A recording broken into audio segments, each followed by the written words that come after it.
जय हिंद, नमस्कार मित्रों, आपका स्वागत है आप ही के YouTube channel all exam class के अंदर। एक फर्स्ट क्वेश्चन आपके सामने आ चुका है।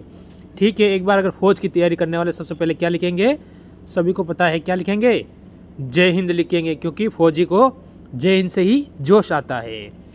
तो मैं आपके लिए लेके आया हूँ टॉप 20 क्वेश्चन, जो मात्र मैं आपको 8 मिनट के अंदर करवाने की कोशिश करूँगा। पूरा प्रैक्टिस सेट है और ये ऐसे क्वेश्चन है जो आपको आते हुए आप गलत करते हो। ठीक है, तो पहला क्वेश्चन स्टार्ट करने से पहले एक बार सभी वीडियो को लाइक कर देंगे, अच्छा लगेगा। तो आम का वास्तविक नाम क्या है? ठीक है, एसएससी जीडी 2023 में जो जनवरी फरवरी में पेपर हुआ उसमें 3 शिफ्टों में क्वेश्चन पूछा गया। मैंने पेपर देखे थे, 3 शिफ्टों में क्वेश्चन आया हुआ क्वेश्चन है।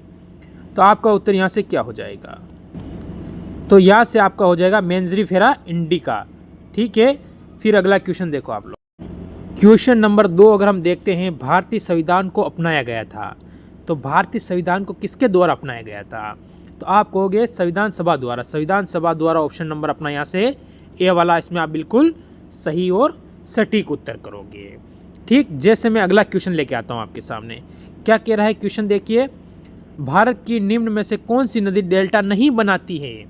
डेल्टा नहीं बनाती है, एक तो आता है बनाती है और एक आता है नहीं बनाती है। तो हमारा उत्तर इसमें क्या होगा? हमारा उत्तर होगा ताप्ती। ठीक है, ऑप्शन नंबर अपना डी हो जाएगा। कौन सी? ताप्ती नहीं बनाती है। फिर मैं अगला क्वेश्चन लेके आऊँगा, इससे पहले एक बार वीडियो को लाइक करेंगे, अच्छा लगेगा। तो जैसे कि क्वेश्चन नंबर आपके सामने 4 आता है। क्या कह रहा है, महात्मा बुद्ध को अपना प्रथम उपदेश कहाँ दिया था? जो महात्मा बुद्ध ने अपना पहला उपदेश दिया था वो कहाँ पर दिया था? ठीक है, एग्ज़ाम की दृष्टि से मोस्ट इम्पॉर्टेंट क्वेश्चन है ये। ठीक है, तो आपका क्या बताओगे? मथुरा, वैशाली, सारनाथ, पाटलिपुत्र। तो आप कहोगे सारनाथ, ऑप्शन नंबर अपना सी यहाँ पर सही बताओगे। जैसे कि मैं आपके सामने अगला क्वेश्चन लाया हूँ, क्वेश्चन नंबर 5।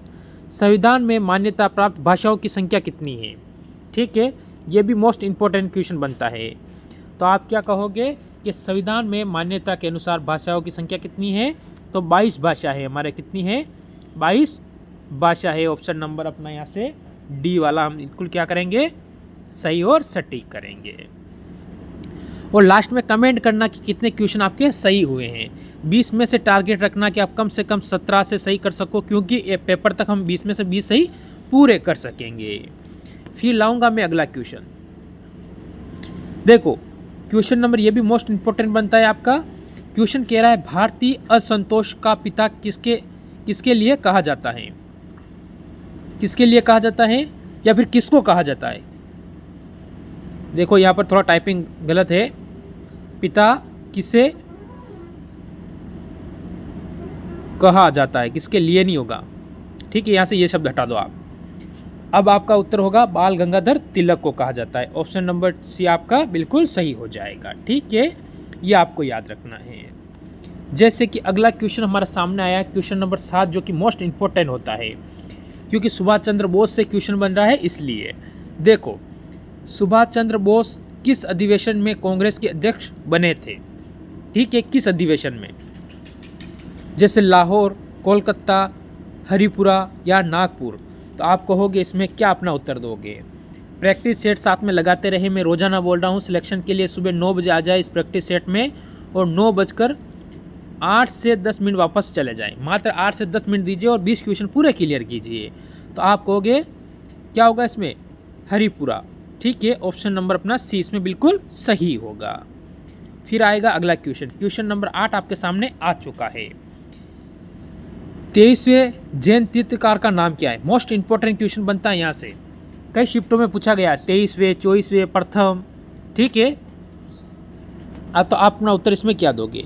आप दोगे कि यहाँ से हो जाए पार्श्वनाथ। अगर 24वें और अंतिम पूछे तो आप क्या बताओगे इसमें? क्या बताओगे? महावीर। कौन से है? 24वें। ठीक है, 24वें हो जाएंगे आपके। ये आपको ध्यान रखना, किसके? जैन धर्म के। और अंतिम बोल सकते हो इनको, क्या बोल सकते हो? अंतिम। अंतिम। ठीक है, ये आपको याद रखना है। फिर देखो अगला क्वेश्चन, क्वेश्चन नंबर 9। निम्नलिखित में से कौन सी नदी अरब सागर में गिरती है? ठीक है, कौन सी नदी है जो अरब सागर में गिरती है? बाकी सब किधर जाती है? बंगाल की खाड़ी की तरफ जाती है। ठीक है, तो आप क्या कहोगे इसमें? तो ये रहेगा आपकी माही। ठीक है, ऑप्शन नंबर अपना इसमें सी बिल्कुल सही हो जाएगा। फिर अगला क्वेश्चन देखो, 24वें तीर्थकार का नाम, अभी मैंने क्वेश्चन क्लियर किया था, आ गया है। तो 24वें आपका ऑप्शन नंबर ए हो जाएगा, महावीर स्वामी। अगर क्यों देखने की आपको ज़रूरत नहीं है। देखो क्वेश्चन नंबर 11 हमारे सामने आया है, साबरमती नदी किस शहर के किनारे बहती है, यानी किस शहर के किनारे होकर साबरमती नदी निकलती है। ठीक है, तो अपना उत्तर इसमें क्या होगा, आप क्या कहोगे अपना उत्तर यहाँ से, आप सभी कहोगे अहमदाबाद। ऑप्शन नंबर बी होगा, किस राज्य के अंदर है, तो आप कहोगे कि ये गुजरात के अंदर है। कहाँ है, गुजरात। ठीक है, ये इसे भारत का क्या कहा जाता है, आप कमेंट करोगे मैनचेस्टर कहा जाता है। ठीक है, ये आपको याद रखना है। जैसे कि मैं अगला क्वेश्चन लाऊंगा, क्वेश्चन नंबर 12, ये कह रहा है भारत में सर्वप्रथम नियमित जनगणना किस वर्ष से शुरू की गई। जो जनसंख्या थी भारत की, जो नियमित यानी विधिवत हर 10 साल के अंतर पर, कितने साल के, 10 वर्ष के। ठीक है, 10 वर्ष के अंतर पर गणना शुरू की। ठीक है, तो आप इसमें क्या कहोगे, आप सभी कहोगे ऑप्शन नंबर बी 1881 में। पर सर्वप्रथम कब की गई है, तो ये आप मेरे को क्या करोगे, कमेंट करोगे। क्या करोगे, कमेंट करोगे कि सर्वप्रथम किस वर्ष जनगणना स्टार्ट हुई थी। इसके बाद अगला क्वेश्चन आता है, क्वेश्चन नंबर 13, हीराकुंड बांध किस राज्य में स्थित है। मोस्ट इंपॉर्टेंट क्वेश्चन बनता है आपके लिए, हीराकुंड बांध।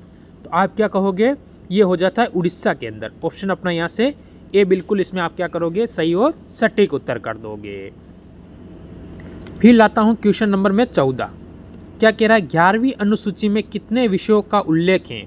मोस्ट इंपॉर्टेंट क्वेश्चन है कि 11वीं अनुसूची में कितने विषयों का उल्लेख है, 23, 28, 17 या फिर 29। तो आप कहो 29 ऑप्शन नंबर, आप इसमें डी बिल्कुल सही करोगे।